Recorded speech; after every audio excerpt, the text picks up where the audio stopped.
The Darenti Incongruity. A Colonial Explorer Corps prequel. Copyright 2022 by Julia Huney. Audio copyright 2024 by Julia Huney. All rights reserved. Narration by Play HT. A cold rivulet dripped down Lieutenant Nate Kassis' back, sending a shiver through his whole body. He tightened the neck of his jacket and unrolled the brim of his waterproof hat. At least his uniform was built for the weather. Thick foliage covered the terrain. Spiky blue-green shafts poked out of the muddy ground with huge, curling fronds growing at all angles. Twisting vines grew between the tall spikes, creating a nearly impenetrable jungle. Kassis and his team floated above the canopy, watching the ground below, when they could see it. Behind him, someone muttered about personal shields. Without turning, Kassis shut that down. The science team confirmed the air and water are safe. There's no need to waste power on personal shields. A little damp won't hurt you. The muttering continued. So much for shutting it down. Kassis stopped and spun. I don't want to hear it. Commander Pelagro is right. We need the power for other things. He patted the stunner hanging from his grav belt. With the constant cloud cover, the passive solar collectors built into their clothing only produced enough power to recharge the grav belts. They could carry battery packs, but those were heavy, taxing the grav belts even more. It was a vicious cycle. The personal shields were the most disposable. They would turn them on if they descended to the surface or encountered something dangerous. Sergeant Watson grunted. You heard the boss. There's something ahead. Liza, Spot, Zhang's soft voice came clearly through the audio implant. Heat and movement at 2 o'clock. 40 meters out. Life scan is inconclusive. Kassis twisted around, orienting himself to Spot's directions. The teal fronds moved, as if something were pushing through them. Shields on. Let's check it out. They descended through the thick canopy, their force shields pushing the huge, curly leaves aside. Kassis pulled out his laser cutter and sliced the vines away as he descended. A shiver passed through him that had nothing to do with the weather. The scientists had tested the flora and claimed none of it was sentient. But every explorer knew what had happened on Ferentino 2, and no one wanted a repeat incident. His feet touched down. Set grav belts to stand by, with emergency jump sequence enabled. If the situation turned dangerous, they'd be back in the sky within seconds. The fronds shivered and went still. Had they heard him? Stunner in one hand, he pulled the baton from his belt and extended it to full length. Poking an alien animal with a stick might not be the smartest move, but it beat poking it with your finger. He pushed the fronds aside. Nothing. Clear, Watson reported from his left. Nada, Art said from the right. No movement. Spot watched from overhead, adjusting her scans. Heat signature is gone. Life scan shows nothing. Where'd it go? Kassis asked. It didn't go anywhere. It just disappeared. Poof, it's gone. Kassis poked a few more fronds aside, then gave up. We can't get through here without cutting through a lot more vines. He shivered again. Return to altitude.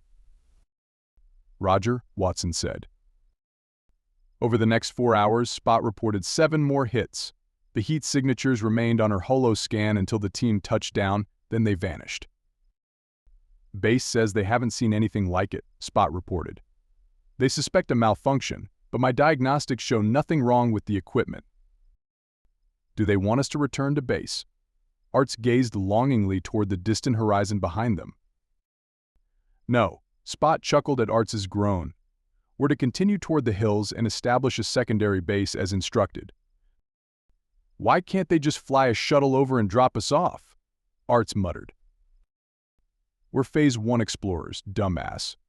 Watson moved up beside Arts and mimed slapping the back of his head. Arts ducked. We're here to investigate the planet. Make sure it's safe for the Phase 2 team to fly over and drop people off. Kassis's audio signaled a private comm from Watson. I'm not sure Arts is going to work out. It's a little late for that. Kassis carefully didn't look at the sergeant. But if he becomes too unreliable, let me know. I'll send him back to camp. Or the ship. I think back to camp is enough, Watson said. He's whiny, not incompetent. Phase 2 team might be a good fit. Being sent back to the ship was a death stroke for an explorer's career. Theoretically, One could be reassigned to a Phase 2 or 3 team, but no one ever was. Returning to the ship meant a lifetime of desk work. They found a place for lunch in a small glade near the base of a rocky hill. The jungle foliage ended in a neat line about 8 meters away from the crag. This looks like it was cleared. Watson tapped his baton along the dirt as he circled the empty space. Purposely cleared. Any animals in the catalog that clear space around their dens? Arts flipped through the mission data. Negative. Nothing discovered yet. My scan shows caves in that hillside, but I can't see an entrance. Kassis stretched the hologram so Watson could see it. Watson squinted at the holo, then turned to contemplate the wall. Flying a meter above the muddy ground, he sped toward the hillside. Might be something here. What do you see, Spot? Looks like a clearing and a cliff to me, Sarge. No heat sources, no movement anywhere. Small rodents about 200 meters that way, but nothing closer. Spot hovered 10 meters above their heads, pointing. Looks safe enough, boss. Watson tapped the stone. There's a cave here, but it's just a dead end. About 2 meters deep. Let's get some grub. Kassis dropped to the dirt and set his grab belt to stand by. Spot, you're on watch for 15 minutes, then Arts will relieve you. I don't want to stay here long. We want to make it to the designated camp location before nightfall. He laid a camo print drop cloth over a damp stone outcropping and shut off his shield. A breeze brushed against his face, bringing the sense of water, old wood, and something musky. He took a deep breath. He didn't mind the personal shields when they were on the move, but he'd rather be damp than breathe filtered air all the time. He'd had enough of that on the ship. Of course, most of the 2-decade transit had been in deep sleep, but he still hated the sanitized scent of ship atmo. When they'd left Grissom 23 years ago, core scientists had been working on a new form of shield that allowed better airflow. Maybe while they'd been in deep sleep, the tech had been perfected. Fortunately, the return trip would be quick. Their ship was deploying system jump beacons while the Phase 1 team completed the initial survey. They ate in silence. He, Spot, and Watson had been working together since they landed, but Arts was a new addition to the crew. Their medic took a dead front to the head yesterday. Thanks to the med pod, she'd be back on duty in a few more days, but they couldn't sit around in camp until then. Arts had volunteered for the team. Kassis should have asked more questions before accepting the man. After 15 minutes, Spot landed, and Arts took her place in the sky. Spot appropriated a corner of Kassis's drop cloth and pulled a protein cube from her belt. Just like old times. You mean last week? Watson asked. Yup. When you're as young as I am, a week is a long time, old man. You're 23 years older than you think you are, Watson said. It might not feel like it now, but wait until you get home and everyone you know is old, or dead. Way to set the mood, Sarge. Spot pretended to throw her meal cube at the older man. While they bickered, Kassis finished his food and got up to stretch his legs. Riding a grav belt was easier than walking, but after a few hours, the muscles got tired all the same. He jogged in place and did a few stretches. The heavy mist increased to a drizzle, and moving helped him stay warm. As he looked up, his eyes caught on the hillside above them. The steep incline bore remnants of previous foliage, but it was all dark and shriveled. What do you think did that? Spot and Watson broke off their good-natured argument to follow the line of his finger. Fire? Spot had wrapped Kassis's drop cloth over her head in an exaggerated hood.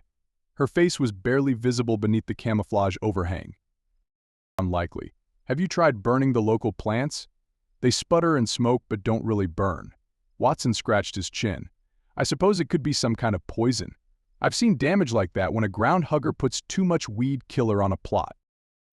This planet is uninhabited, so it would have to be a natural phenomenon, Kassis said. I've seen records of that kind of blight. Arts dropped lower to look at the plants. In the colonization archives. You're supposed to be watching for incoming, not analyzing the flora, Watson barked. Kassis held up a hand. While you're there, grab a sample.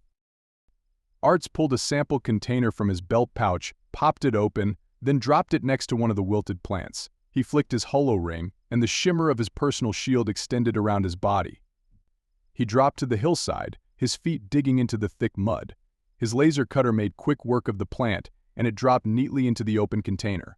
Arts flipped it closed, sealing the potentially dangerous item inside. Look out below. Arts dropped the clear plastic capsule. Don't drop that, Watson called, as the pod tumbled down the steep hillside. He shook his head and gave Kassis a significant look. It's a dead plant in a sample collection pod.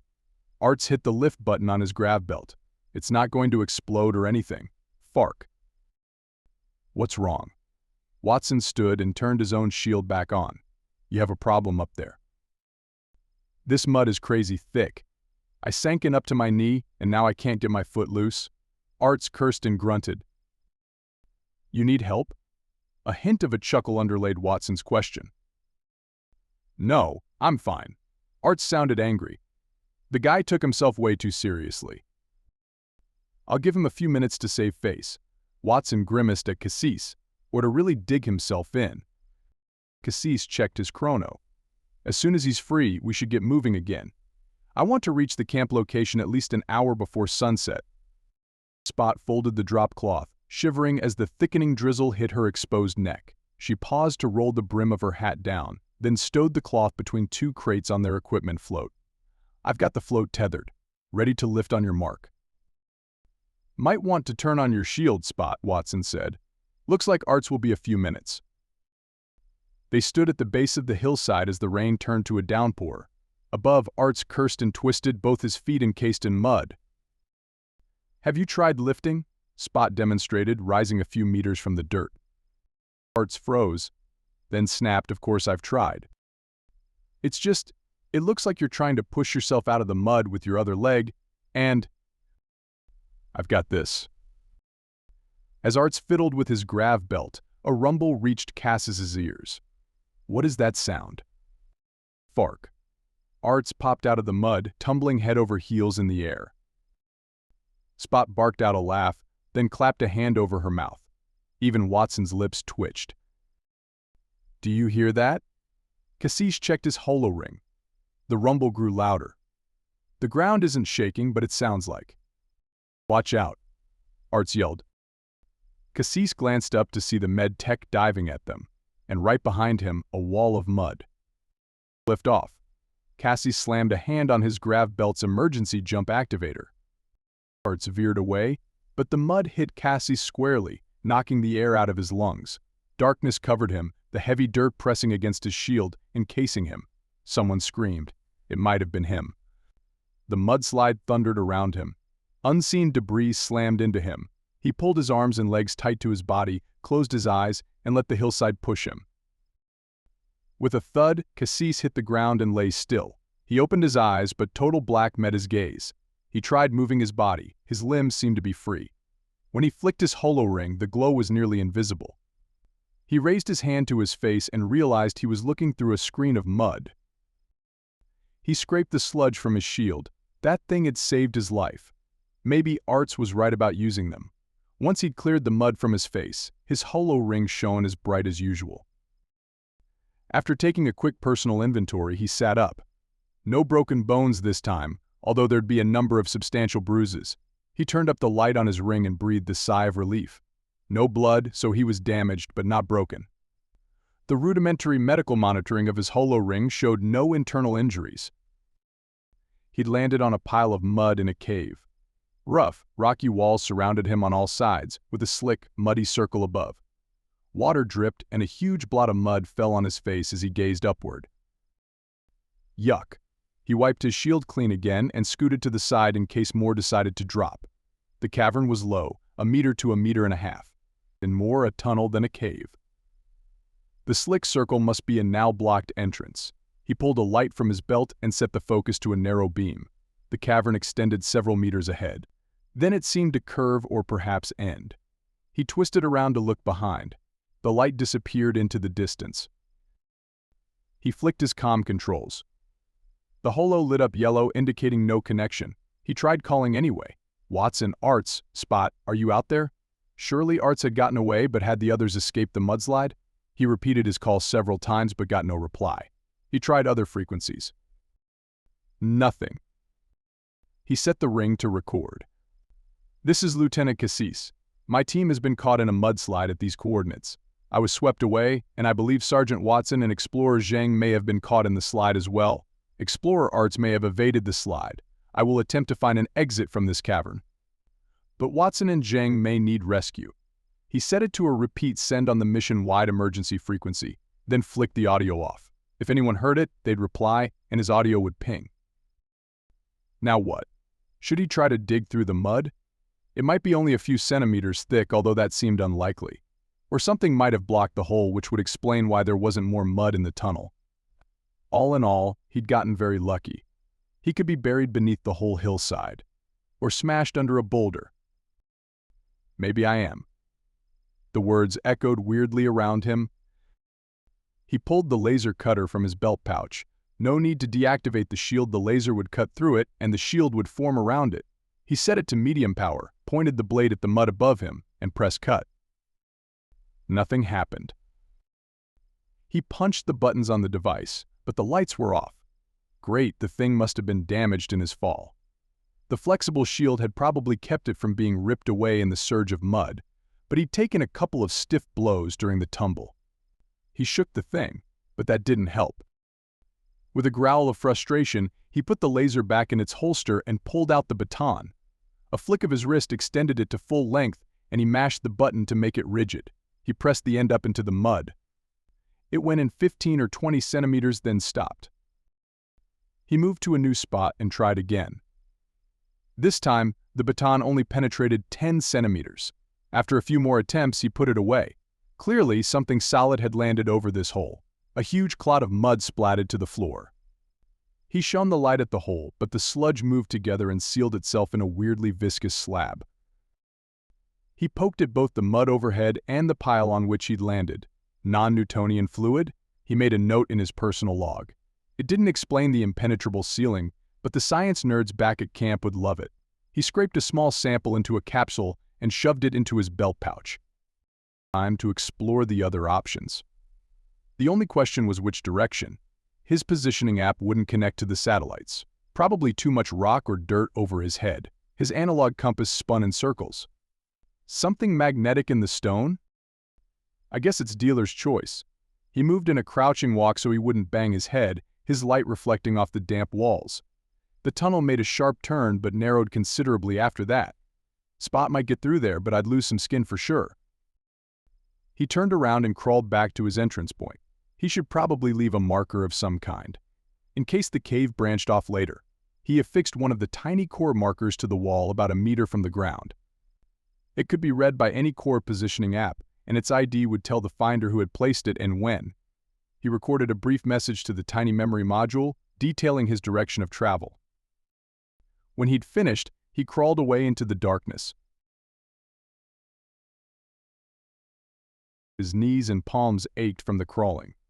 At least the shield protected his skin. He'd considered using his grab belt, but the thing only lifted. It wouldn't keep him horizontal. Plus, grab belts took a lot of power. He'd save it for later in case he needed to climb. The tunnel opened up, and he rolled to his feet. Or at least he tried.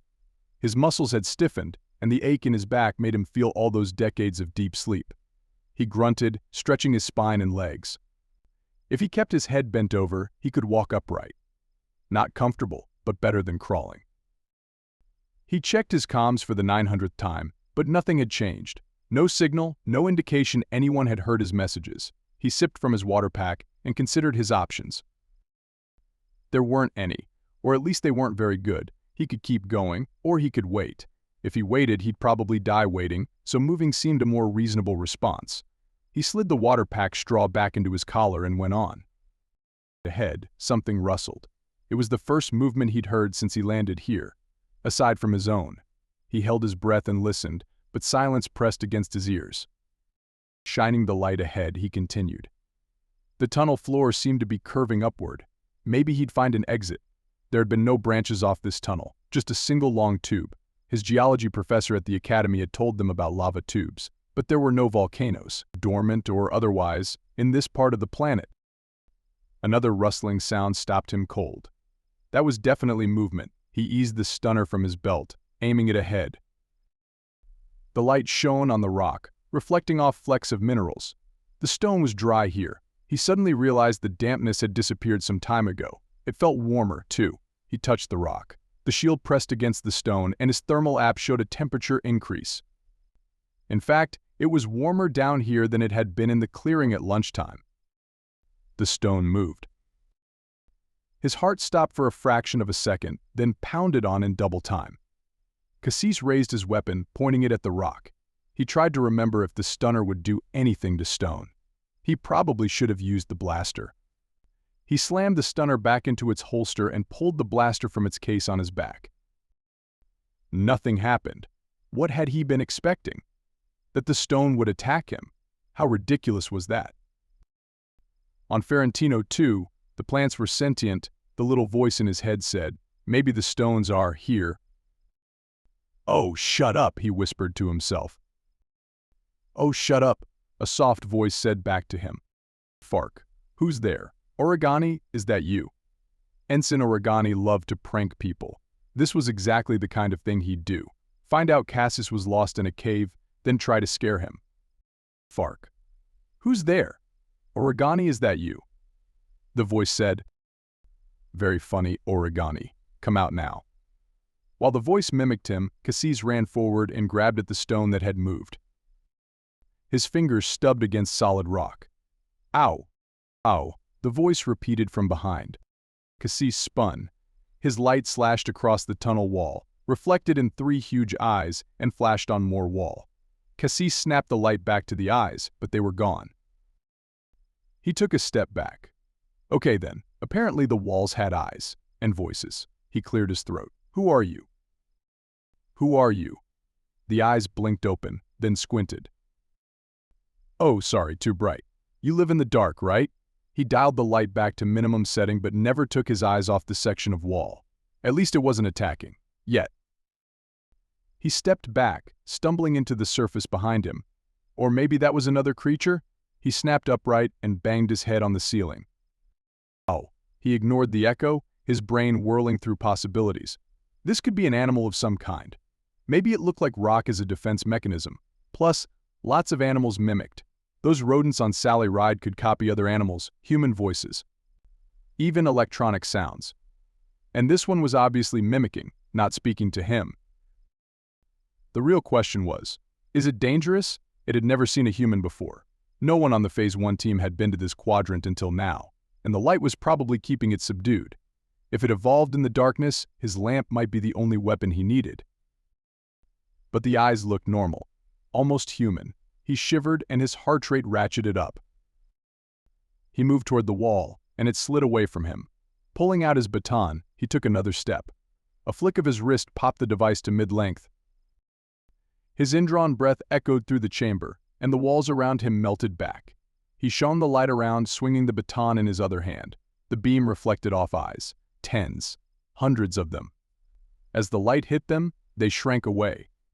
Kassis watched them. He should be terrified, but he wasn't. These creatures, whatever they were, didn't feel menacing at all. His light shone on what appeared to be solid rock, but in the shadows, eyes blinked at him. But the eyes looked curious, like children encountering a gentle giant. Of course, these were aliens, so who knew what they were really thinking? Maybe on this planet wide eyes was a signal of aggression. "Not helping, Nate." The whole mass replied, "Not helping, Nate." Kassis laughed. It was either that or scream. A giggle rippled through the creatures, like water in a pond after a stone had been dropped in. It sounded different, though, not like mimicry, but like humor. His lips quirked. Maybe I should tell them some knock-knock jokes. He set his light on the ground at his feet, shining it up at the ceiling. The eyes watched, following the movements of his hands and body. "Are you hungry? I don't know if you can eat this stuff, but..." He pulled a protein cube from his pouch and bit off a piece. Or tried to, but the shield stopped him. He'd have to turn it off if he wanted to eat. What if the shield is what's keeping them at bay? He contemplated the cube. He held it out to the closest creature. It shied back, its eyes disappearing. He considered the cube for a moment. He'd need to show them what it was. Taking a deep breath to steady his nerves, he flicked off his shield and took a bite. As he chewed, he held it out to the alien. For long moments, nothing happened. Then an appendage extruded from the stone and took the cube. The alien held it to its nose. Its nose? Before, he'd seen only eyes. "You have faces?" Kassis whispered. As he watched, ignoring their repetition, the appendage holding the cube transformed from stone into rocky fingers.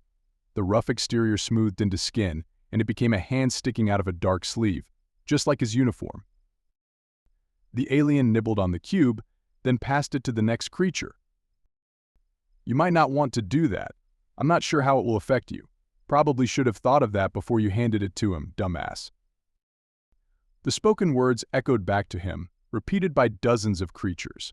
He turned, slowly sweeping his dim light around the cavern, counting. About 20 of them, not the hundreds he'd imagined before. As he watched, they began taking on vaguely human appearances. Noses emerging from flat faces, rough stone morphing into arms and legs. Dark coloring covering their limbs but not their three-fingered hands. Some of them even had short, dark hair. Soon, they looked human. Not just human, but tiny versions of him, except they ranged from 50 centimeters to over a meter tall and still had 3 eyes. That's not creepy at all.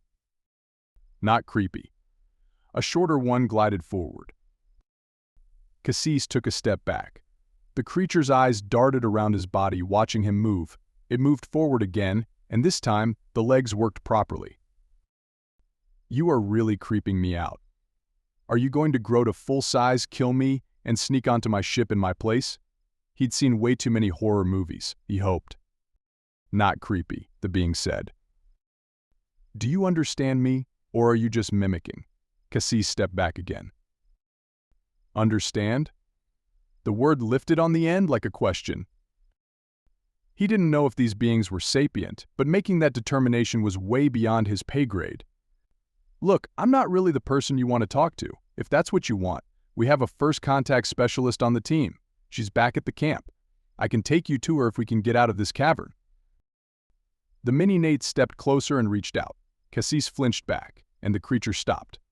Then, moving very slowly, as if Kassis were the scared animal and it the human, it reached out again. He was going to assume this being was the leader. For now, he'd call it Niño. His grandmother called him that when he was a child, and she said it meant little one. Although, if this was the leader, maybe Chief Niño would be better. This time, Chief Niño held the protein cube, or what was left of it. Half was missing, but rather than chew marks, it was as if it had been sliced in half. He'd seen the creatures put it to their mouths, but maybe one of them had a knife? That meant they were intelligent, right? Or maybe they have slicing blades in their mouths. "Shut up," he said aloud. "Shut up," Chief Niño repeated. "No, don't learn that one. Can you show me the way out?" He pointed up. "Out?" Chief Niño pointed up too. "Out." It pushed past him. With his shield off, the alien's pseudo-uniform brushed against his arm, soft and warm, like a mammal, not a rock. Kassis flicked his controls, and the shield went active. "Out," Chief Niño said more urgently. Kassis turned and followed the creature through the tunnel. The return trip seemed to take twice as long, but at the same time, only a few minutes. Had he missed a shortcut on his initial trek? He hadn't noticed any side tunnels. Chief Niño pointed at the mud-filled opening in the ceiling above Kassis's first core marker. "Out." "Fark. That's blocked." He held up a hand. "No, please don't learn that one." "Fark." Chief Niño repeated. Was that a look of satisfaction on its face? Surely it didn't understand cursing? Kassis took his baton out and flicked it to full length. "See, it's blocked." He demonstrated. Chief Niño reached for the baton. Should I give a potential weapon to the creature? It hadn't attempted to harm him. He held out the device. Chief Niño poked it into the mud. Muttering rose around them as if the creatures. Could they be talking? He should record this. Nate flicked his holo ring. The aliens reared back at the bright light, then leaned forward to gaze at the colorful icons hovering over his palm. Chief Niño poked the end of the baton through the hologram. The aliens drew back, then leaned in again. Swish. Swish. Chief Niño swiped the baton through the hologram. "Stop that." "I'm trying to do something," Kassis snapped. The baton stopped, and Chief Niño reversed it, holding the handle toward Kassis, like an ancient warrior offering his sword in surrender or fealty. How did the creature know to do that? Wouldn't it equate the baton to a stick, which doesn't have a handle or a business end? He took the device and snapped it closed. After securing it, he found the record icon and started a vid running. Mission log. Day 3, Lieutenant Kassis reporting. He attached the coordinates to his vid, then gave a brief summary of events, followed by a recording of the aliens. He turned slowly, crouched on his haunches to avoid hitting his head on the stone above. The three-eyed homunculi watched, their eyes fixed on the tiny versions of themselves appearing above his hand. What do you think about that? He didn't really expect an answer but was hoping for some audio to record. Chief Nino muttered something and pointed at the mud overhead. Great clods of it had fallen away as he poked, and in places the stone was visible. The dried mud didn't flow across the revealed areas as it had before. You're right. Kassis flicked the holo off but left the device recording. We should try to get out. Maybe we can dig around the stone. He reached for his baton again. The aliens moved forward, pushing him away. They attacked the mud with extensions from their arms. The sharp digging tools growing out of their tiny hands turned Kassis' stomach. When the digging turned to clanging, Chief Nino pushed his minions away. He pointed up again and put out his hand. Do you want the baton again? Kassis snapped it open and handed it to the chief. Chief Nino pushed the baton against the stone, flexing the long tool with the pressure. He continued pushing at the stone, moving around the edges of the hole, but there was no space. The stone completely covered the entrance. Kassis slumped against the rough stone wall, defeated. He sipped at his water as he contemplated the blockage. Is this the only way out? Chief Nino paused in his investigation. Out. His eyes bored into Kassis as if he was. What? Trying to tell Kassis something? Deciding how to have him prepared for dinner? Who could say what an alien was thinking? He wished he could turn on his grav belt and fly away. Grav belt. He lurched forward, knocking his skull against the low ceiling again. Grav belt? Chief Nino repeated. Yeah, the alien wouldn't understand what he said, but maybe working through his plan aloud would help. He unclasped his belt. The grav generator on my belt should be enough to lift the stone, if it's small enough. I just have to figure out how to attach it. He pressed the belt against the mud. Nothing happened. Maybe the mud was disrupting the lift. He should clean the rock. He turned off his shield and shucked his jacket. The potable water bladder was only half full, but he should be able to get enough pressure if he rolled it. He set the volume of the straw to max and squeezed the jacket between his elbow and his ribs. Water gushed out of the straw. The aliens rumbled and leaned forward. One put its finger into the stream of water and gurgled. The others gurgled back. Kassis ignored them. He compressed the end of the straw and directed the stream of water at the underside of the stone. The remaining dirt dampened, then coalesced into a thin layer of mud. He kept spraying, and the mud loosened and began to drip to the floor. Chief Nino strode forward and extended his hand. The fingers merged into a flat plate, and he scraped the mud from the stone. Kassis stopped spraying. Yes, clean that off.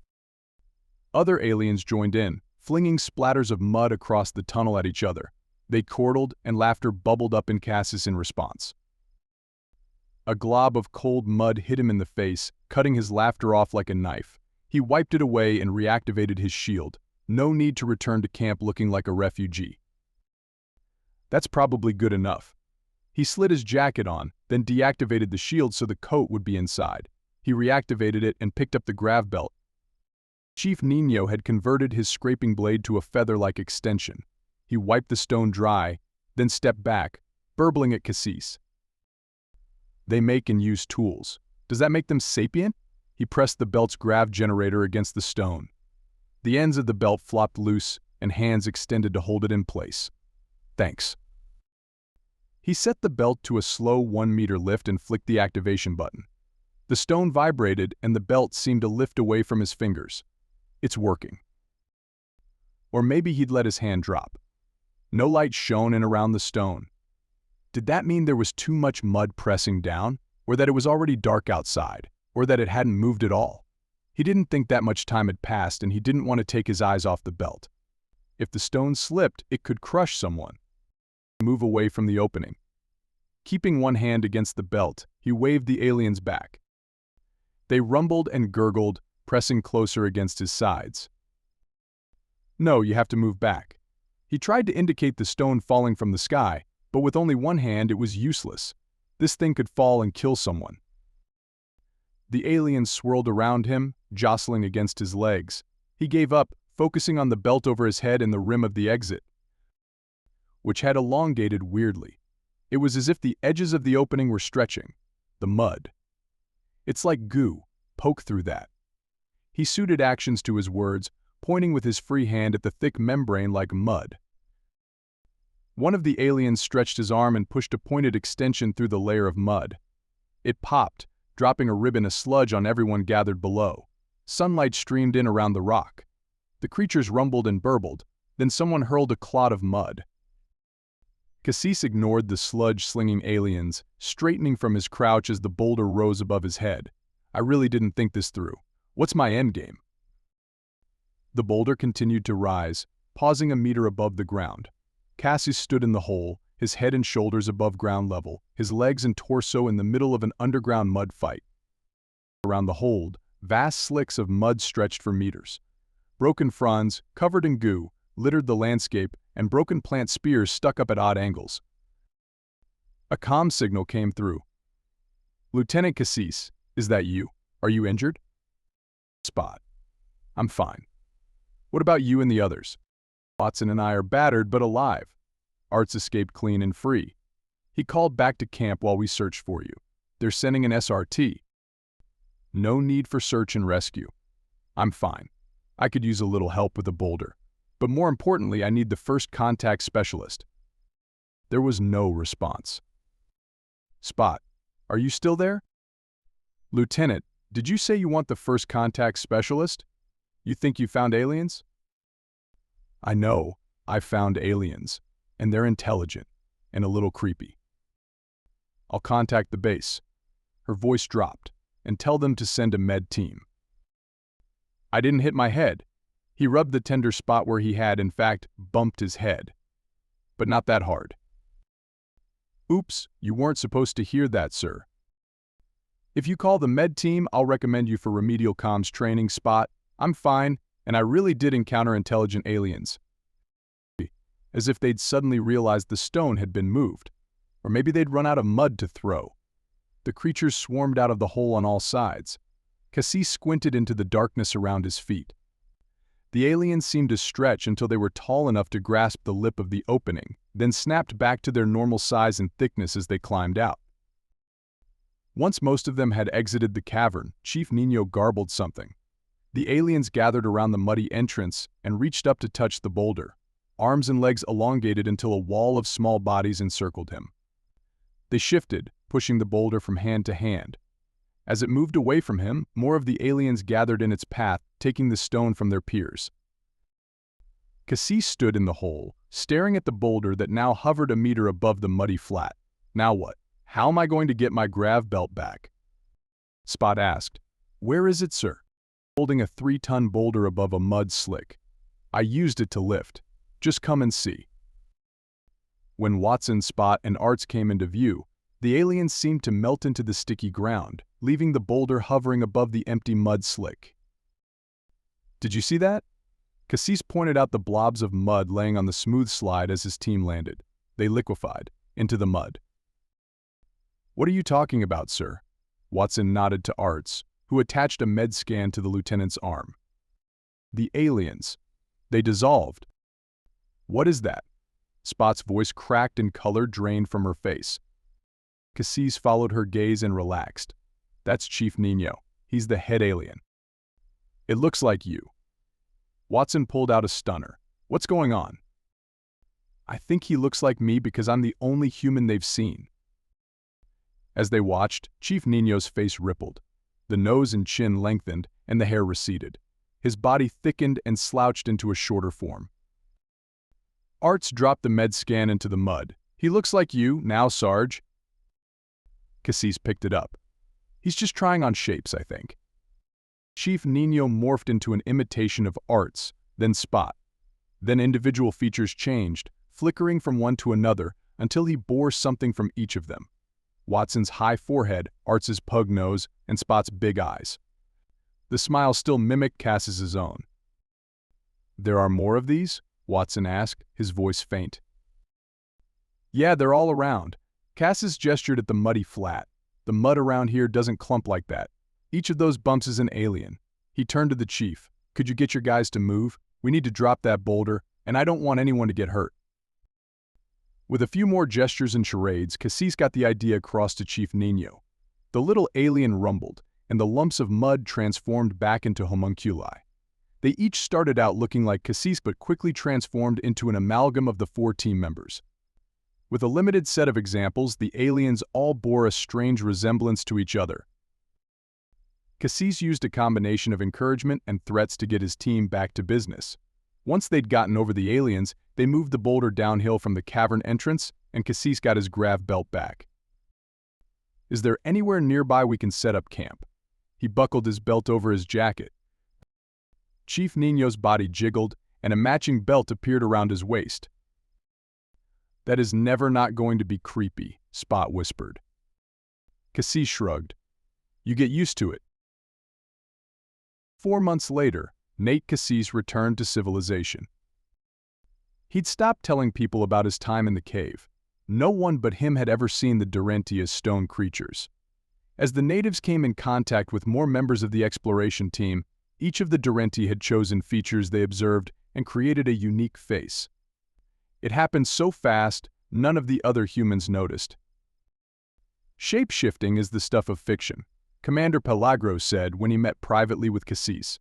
"I've seen no reports of shape-changing, except your own. You were under a lot of pressure." "But my team."